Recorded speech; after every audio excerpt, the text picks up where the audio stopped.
Péricles Augusto Coelho Rocha, filho de Codó.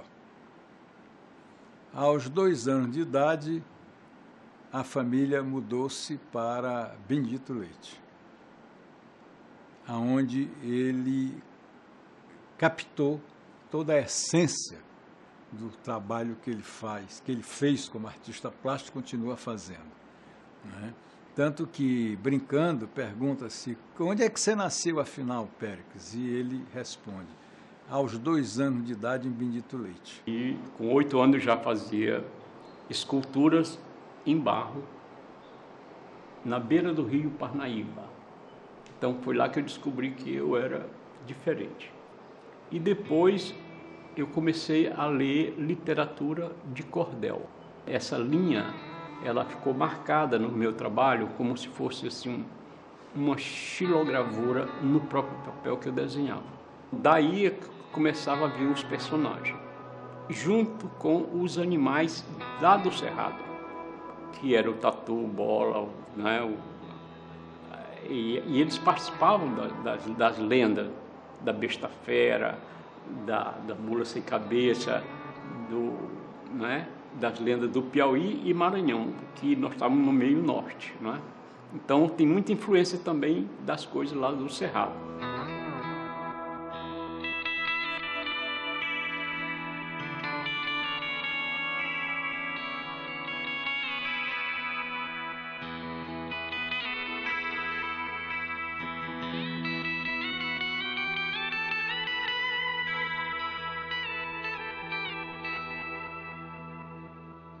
Péricles é um jovem que conta a história da sua área de beira de rio, Balsas de beira de rio Parnaíba, né, com as lendas contada pelas lavadeiras de beira do rio a ele, né. Este lendário ele levou para seus quadros, né, são principalmente uma mescla do religioso e do profano. Ele usa muito religioso, imagens de santos, etc., como imagem de anjos com cabeça de pássaro, cabeça de animal e coisas extremamente curiosas, como eu tenho um trabalho dele, o primeiro trabalho que eu adquiri de Péricles foi um cavalo com rosto de jacaré querendo subir numa árvore, para a qual a anatomia dele de casco não estava preparada para fazer. Isso aí ele chamou de a besta fera de Igarapé Grande, que é onde ele captou também, em Igarapé Grande, onde o pai dele trabalhou, né, como agrônomo, as peculiaridades lendárias daquela região do Mearim, né? Então, ele mescla tudo isso, todo esse onírico, toda essa fantasia, todo esse fantasioso nos seus quadros. Eu sou um contador de histórias, sou um narrador de arte, de uma arte visual, uma coisa que conta ainda a história do caboclo do sertão.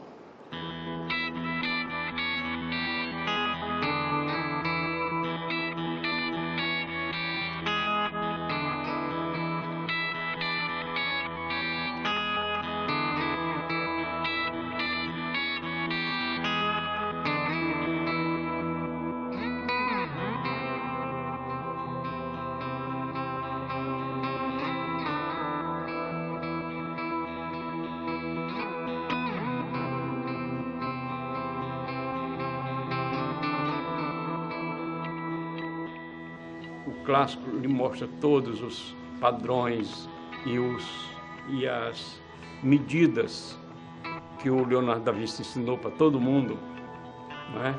Então, esse clássico, que depois você fica odiando porque você fica preso a ele, não é? Mas esse clássico é que você tem que saber deformar.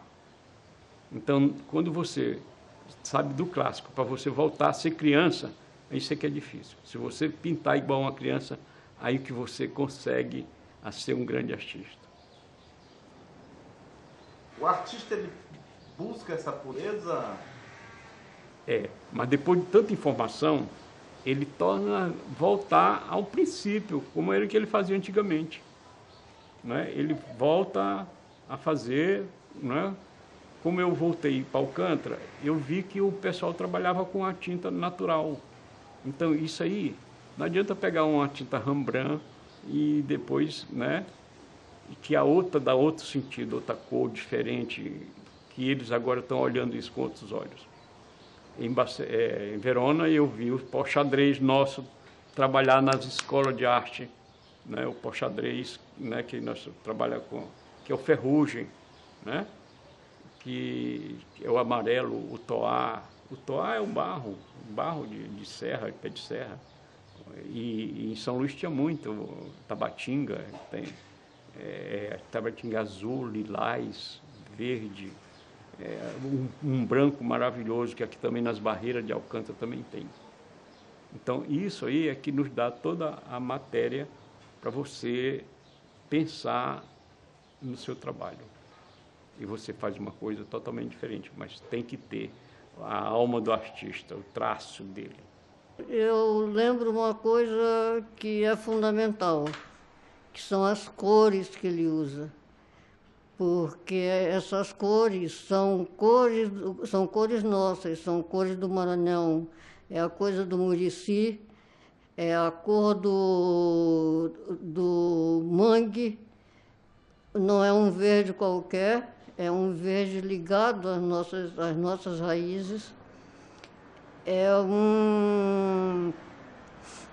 A nossa terra, a nossa argila, que ele trabalha para fazer seus pigmentos, o urucum, que é muito presente no vermelho dele, a variedade de tons de verde que ele consegue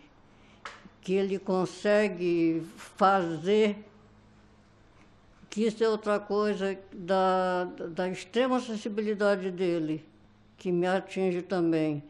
É como ele consegue tirar a cor. Ele não pega um vidro de tinta e mistura com outra coisa, ele faz a sua cor. É que eu digo muito para meus amigos, é o tom Péricles Rocha. É um estilo, ele tem um estilo de pintar e tem o tom Péricles Rocha, a marca Péricles Rocha. Em qualquer lugar que você chegue, você sabe que é um quadro de Péricles. Você já sabe que é Péricles, né? Os florais, a vegetação, as figuras oníricas, não é? Que ele faz, as cores que ele usa muito sépia, né? As cores que ele usa são realmente notáveis. Ele começou desenho a bico de pena, eu tenho trabalhos dele extraordinários, aliás, é uma fase que todo mundo gosta, né? Todo mundo ama essa fase do bico de pena de Péricles, dos animais com os pelos trabalhados. Depois ele foi evoluindo para uma arte que ele colocava pigmentos que ele mesmo fazia, colhia no solo de Alcântara e de outros lugares do Maranhão, né? Também, como ele viveu muito em Alcântara e acompanhou muito aqueles barqueiros de Alcântara, ele aprendeu como eles tingiam as velas dos seus barcos, né? Com sumos de cipós, enfim, de muitos vegetais, para dar aquele colorido que ninguém tem, só Péricles que tem. Então eu vou trabalhando esses espaços para deixar as figuras aparecer.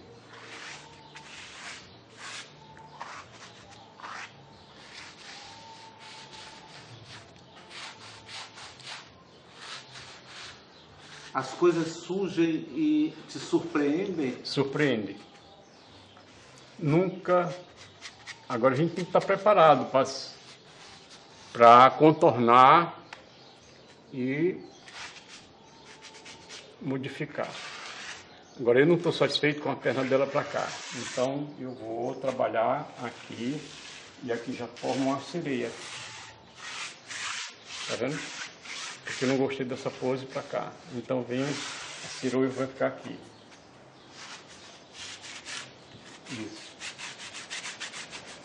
Isso é imprevisto. Mas qualquer coisa dá, não é? Dá o estalo, né? E não tem esse negócio de inspiração. Isso tem trabalho. Você vai trabalhar, então você vai pegar a inspiração. Agora tem uns que você é mais feliz do que outros quadros. Mas eles são tudo filho, nascem tudo, né? Tem uma característica própria. E esse estalo pode acontecer qualquer hora. Até de madrugada, né? Tá, e você sai de lá e vai para a tela, vai trabalhar. Isso é que é o estalo que você falou, que eles chamam de inspiração, mas eu acho que sem o trabalho não tem a inspiração. Agora, nunca teve um momento de estiagem? De estiagem. Pois é, tem sim os momentos de estiagem. Esse momento é você para pensar. Você tem que calar e só ouvir. Isso aí é que é a hora do recolhimento, não se importando com o modismo, para o que está acontecendo no mundo. Ele tem o interior dele muito íntimo, e aí ele vai para a tela e faz coisas que ele nunca imaginou fazer. E você entra como se fosse em transe.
No final da década de 70, eu aportei aqui. Como diz os pescadores, apoitei. Que a minha canoa chegou em Alcântara. E aí, então, eu me apaixonei pela cidade, pelo folclórico, pela toda essa riqueza colonial que eles tinham, que eles têm. E o povo mesmo me ensinou muitas coisas, né, de pigmentação, principalmente o pessoal que trabalha com as velas de barcos e cremação que impermeabiliza as canoas. Quer dizer, a faculdade lá do Rio de Janeiro não sabe que aqui tem os professores que ensinam a gente a mexer com tinta natural. Então eu experimentei a mucunã, como é o cajueiro, o murici, caju, né, e ginipapo, urucum, tudo que fosse natural de tinta e com a pigmentação da terra colorida, da tabatinga. Então eu comecei a fazer trabalhos com essas tintas naturais. Ó, aqui nós vamos impermeabilizar, como se fosse como se fosse um verniz natural. Esse verniz é que crema o barco, para ele não entrar água. Eles fazem na serragem, embebe nesse caldo e ele impermeabiliza. E não influencia na cor, né? Ele vai impermeabilizando e dando uma tonalidade quase rosa ou um branco sujo.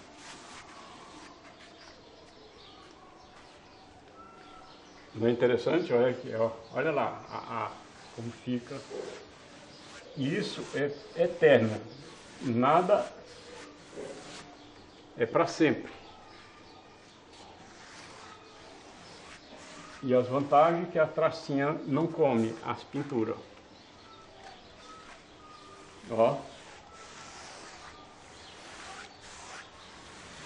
Isso é no caldo ralo, antes de ter o pigmento.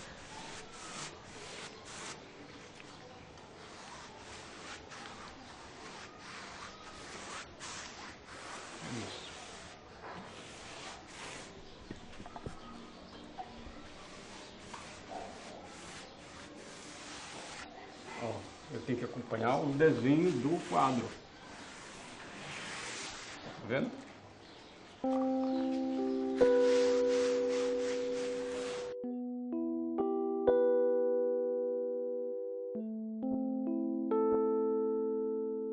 Alcântara é como se fosse Tahiti para Gauguin, né? É muito importante para mim. É onde eu tenho minha passagra, onde eu tenho o meu paraíso.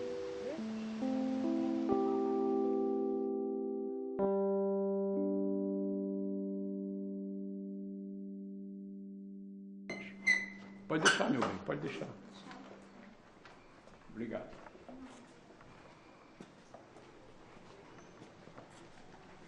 Vamos subir?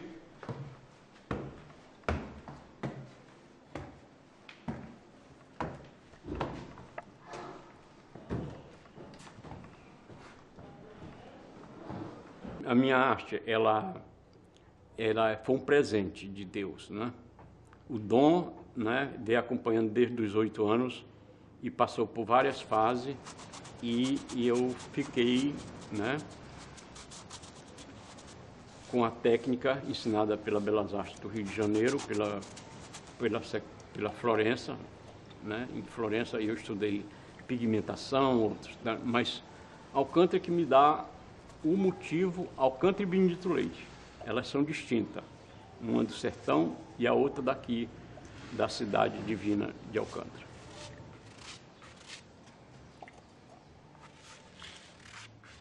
Olha o cordel aqui aparecendo de novo, tá vendo? Os traços. O nortista, ele dá o toque dele final de escama de peixe.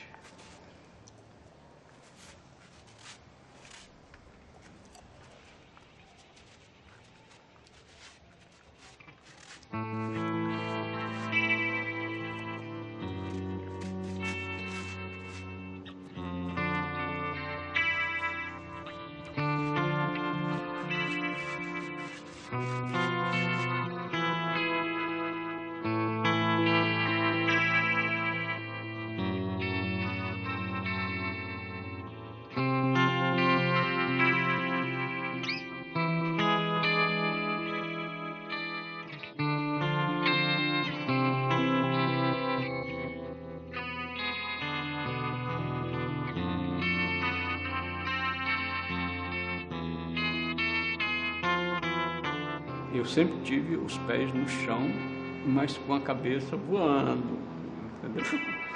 Voando.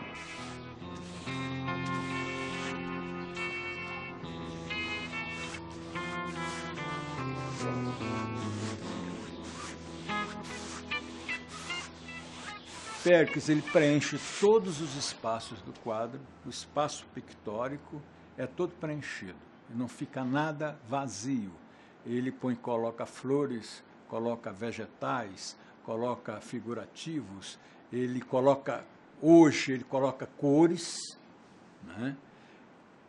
Eu ainda não vi Péricles pessoalmente pintando, mas quem já o viu e me conta que ele é como se tivesse uma entidade tivesse entrado nele, e ele pinta aquela coisa com uma rapidez incrível, não é? E depois, quando ele acaba aquele quadro, ele nem sabe direito o que foi que ele fez, mas está lá, né? A realização dele. Então, Péricles, ele vive intensamente a obra dele, ele vive intensamente a pintura, e ele trabalha muito. Ele está saindo um galho aqui. Aqui vem, trabalha. As imagens vão surgindo? Vão surgindo aos poucos, conforme eu vou encontrando brechas. Não há uma concepção do quadro? Esse negócio de vai ser isso aqui não dá certo. O planejamento vai acabando na hora que você vai trabalhando.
Eu acho que esse Péricles brincalhão, esse Péricles expansivo, esconde uma figura humana muito especial, muito sentimental, e que poucas pessoas têm acesso a essa figura, a não ser através da arte, que ele não mostra, na realidade, o sentimento dele. E é esse sentimento que ele me passa pela arte, que ele me passa como pessoa também, quando a gente conversa a sério. É raro, mas acontece que ele me passa e que isso me atinge muito fortemente com a arte dele. Eu me sinto inútil se não tiver uma tela branca me esperando.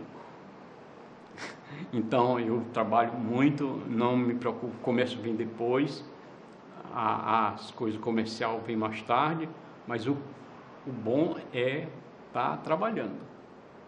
Eu quase sou um operário da arte.